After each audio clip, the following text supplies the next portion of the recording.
அன்புள்ளம் கொண்ட நண்பர்கள் அனைவருக்கும் எனது பணிவான வணக்கங்கள். பாமணி ஜோதிடம் சேனல் சார்பாக உங்கள் அனைவரையும் அன்போடு வரவேற்கிறேன். இந்த பதிவில் நம்ம டிசம்பர் மாத பலன்கள் எப்படி இருக்குது அப்படின்னு பார்க்க போகிறோம். முதல்ல நம்ம மாத பலன்கள் முன்னால் சொல்லிட்டு இருந்தோம், நடுவில் கொஞ்சம் பிரேக் ஆகிட்டு. சரி, இப்பொழுது நம்ம திரும்ப ஒவ்வொரு மாதத்துக்கு பலன்கள் கரெக்டாக சொல்லலாம். எனக்கு கோயில் பூஜையும் பார்க்குறதுனால எனக்கு கொஞ்சம் அதில் கொஞ்சம் நிறைய ஹிக்கப்ஸ் இருந்தது. சரி, இப்போ இனிமேல் அதெல்லாத்தையும் நம்ம கிளியர் பண்ணிவிட்டு இனிமேல் ஒவ்வொரு மாதமும் நம்ம மாத பலன்கள் நம்ம சொல்லலாம் அப்படின்ற அந்த கான்செப்டுக்கு வந்தோம். ஏன் மாத பலன்கள்னா, இப்போ இந்த ரீசெண்டாக பார்த்திங்கன்னா ஒவ்வொரு மாதமும் எல்லாருக்கும் பல குழப்பங்கள், பல மாற்றங்கள் நடக்கிறது. அதனால் அந்த மாற்றங்கள்னால என்ன நடக்கும் அப்படின்ற ஒரு எல்லாருக்குமே ஒரு சிக்கல், ஒரு அடுத்து என்ன பண்ணுற குழப்பங்கள் இதெல்லாம் இருக்கும்பொழுது அப்போ இந்த மாத பலன்கள் நிறையா உதவியாக இருக்கும். அப்படின்றதுனால ஒவ்வொரு மாதத்துக்கும் நம்ம ஒரு மாதிரி பிளான் பண்ணி பண்ணலாம் அப்படின்னு சொல்லி நம்ம சொல்கிறோம். மாத பலன்கள்னு சொல்லும்போது நம்ம சூரியனுடைய நகர்வுகள் ஒரு மாதத்துக்கு சந்திரன் எல்லாத்தையும் சுற்றி வந்துடும். அப்போ சூரியனும் அது மாதிரி ஒரு வருஷத்தில் எல்லாருக்கும் சுற்றி வந்துடும். அப்போ ஒவ்வொரு ராசிக்கும் பார்த்திங்கன்னா சூரியன் ஏதான ஒரு பாவத்தை காமிக்கும். 12 ராசியிலையும் ஒவ்வொரு ராசிக்கும் சூரியன் ஏதான ஒரு பாவத்தை காமிக்கும். ரெண்டாவது, சூரியனுடைய பயணம் இருக்கு இல்லையா, அந்த போகக்கூடிய பயணம் ஒரு நட்சத்திர கால்லையும் போகும். அப்போ எந்த நட்சத்திர காலில் போகிறது, அந்த ராசிக்கு இது எத்தனாவது இடத்துல இருக்குது, அப்போ எந்த மாதிரி பலன் நடக்கும், இந்த மாதிரி நம்ம ஒரு வித்தியாசமான ஆங்கிளில் நம்ம பார்ப்போம் அப்படின்றது தான் இந்த பதிவனுடைய நோக்கம். ஸோ அதனால் இந்த டிசம்பர் மாதத்துக்கு எப்படி இருக்குது அப்படின்னு பார்க்க போகிறோம். இந்த டிசம்பர் மாதத்தில் பார்த்திங்கன்னா 3ஆம் தேதி 3/12/2024 அன்றைக்கி செவ்வாய் வக்ரம் ஆரம்பிக்கிறது. வக்ரம் ஆரம்பிக்கிறது.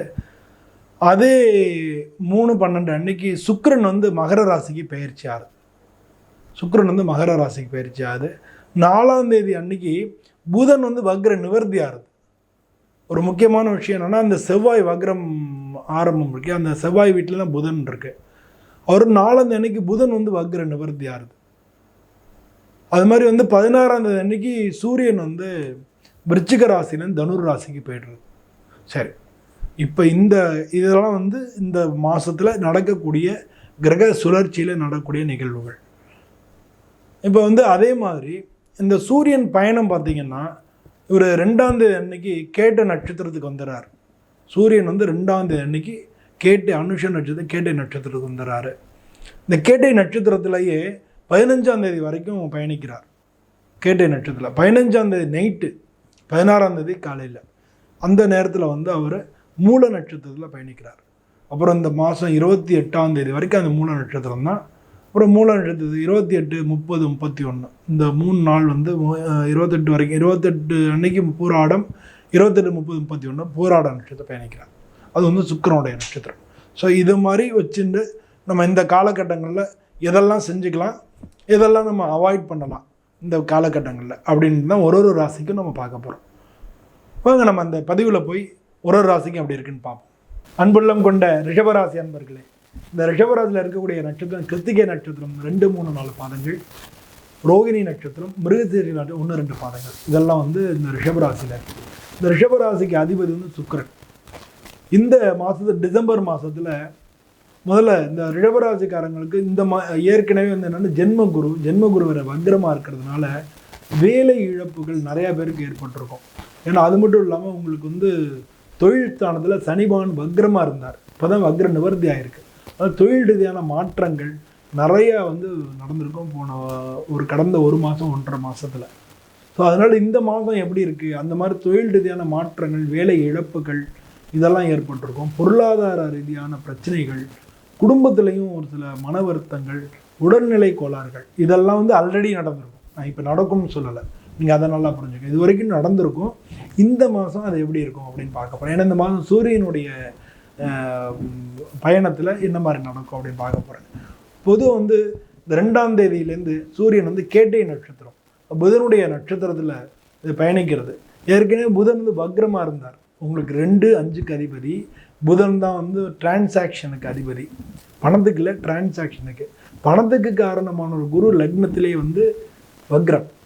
இப்போ அதே மாதிரி புதனும் வக்ரமாக இருந்தார். அதனால் டிரான்சாக்ஷன் நடைபெறுறது தடுத்திருக்கும். 10ல் வர சனி பகவான் தொழிலாளர்கள் ரீதியான பிரச்சனைகள் இருந்திருக்கும், வேலை இழப்புகள் ஏற்பட்டிருக்கும், இல்லை வேலை மாற்றங்கள் ஏற்பட்டிருக்கும், இல்லை வேலை மாற்றம் பண்ண போகிறோன்னு சொல்லி வேலை வேணான்னு சொல்லிட்டு வந்திருப்போம். இந்த மாதிரி பல விஷயங்களில் வந்து நான் போன மாதம் வந்து நீங்கள் துவைச்சிருப்பீங்க. ஸோ இப்போ அதுக்கெல்லாம் வந்து இந்த மாதம் உங்களுக்கு, ஏன்னா 2ஆம் தேதியில் 3ஆம் தேதியே அந்த புதன் வந்து வக்ர நிவர்த்தி ஆகிறார். அந்த வீட்டினுடைய அதிபதி உங்களுக்கு 3வது வீட்டில் செவ்வாய், அவர் வந்து வக்ரமாகிறார். ஆனால் செவ்வாய் நீச்சம் அப்படின்றது தெரிஞ்சு, நீச கிரகம் வந்து வக்ரமாகனா உச்ச பலன் கிடைக்கும். அதனால் வந்து உங்களுக்கு 7வது வீட்டில் அந்த செவ்வாய் நீசமாகிறது உங்களுக்கு ஒரு ப்ளஸ் பாயிண்ட்டாகவே இருக்குது. அதனால பார்த்தீங்கன்னா 2ஆம் தேதியிலேருந்து 15ஆம் தேதி வரைக்கும் பொருளாதார ரீதியான ஏற்றங்கள் மட்டும் இல்லை, குடும்பத்தில் இருந்த பிரச்சனைகளுக்கும் தீர்வு ஏற்படும்.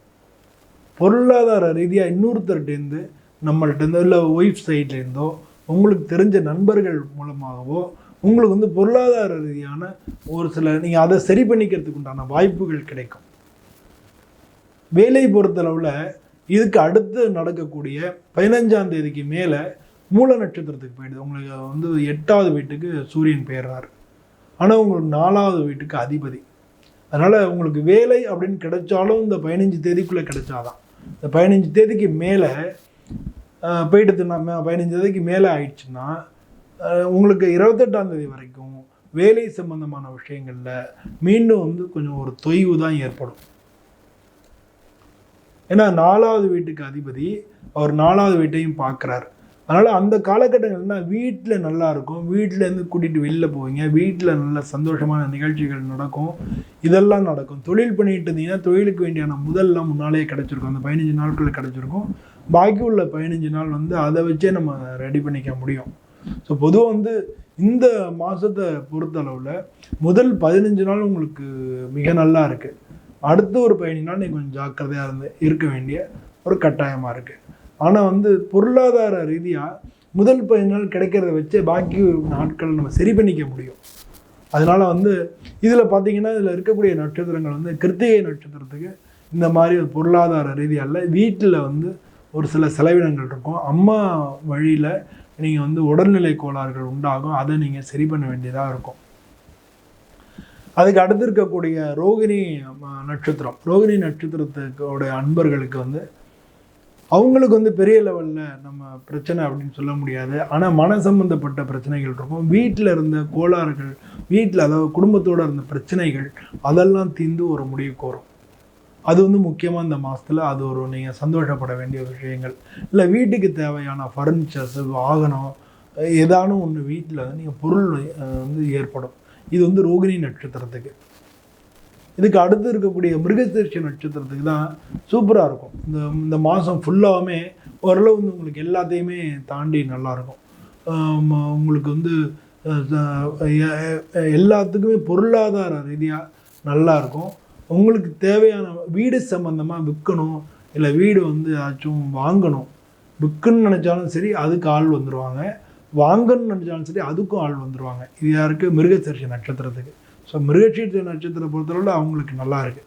எப்படி பார்த்தாலும் இந்த ரிஷபராசிக்காரங்களுக்கு முதல் 15 நாட்கள் வந்து நல்லாவும், பின்னால் வரக்கூடிய 15 நாட்கள் சூரியன் உங்களுக்கு உங்கள் ராசி 8ஆம் இடத்துக்கு போயிடுறதுனால, அந்த ராசி அதிபதி உங்கள் ஜென்மத்திலே வக்ரமாக இருக்கிறதுனால பின் 15 நாட்கள் வந்து ஒரு சில காரிய தடைகளும் இருக்கும்.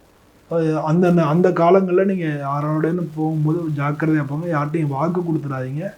அப்போ வந்து பஞ்சாயத்தில் மாட்டிக்கிற மாதிரி இருக்கும். இதுதான் மெயினாக வந்து தெரிஞ்சுக்க வேண்டிய விஷயம்.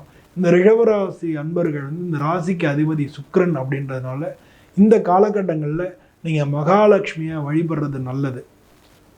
இந்த காலகட்டத்தில் உங்களுக்கு ஏதாவது ஒரு பிரச்சனைனா உடனே மகாலட்சுமியை போய் வழிபடலாம், இல்லாட்டினா பெருமாள் கோயிலில் இருக்கிற தாயாரை நீங்கள் போய் வழிபடலாம். அது மாதிரி வழிபட்டிங்கனாலே உங்களுக்கு வந்து பல பிரச்சனைகளுக்கு தீர்வு கிடைச்சிரும். மெயினாக வந்து வீடு சம்மந்தப்பட்ட விஷயங்களில் பல பேருக்கு வீடு வாங்கணும், இது மாதிரி வாங்கணும் அப்படின்னு நினச்சிட்ட பல பேருக்கு இந்த மாதம் நல்ல பலன்களே நடக்கும். ரிஷபராசி அன்பர்கள் அனைவருக்கும் எனது பணிவான வணக்கங்கள்.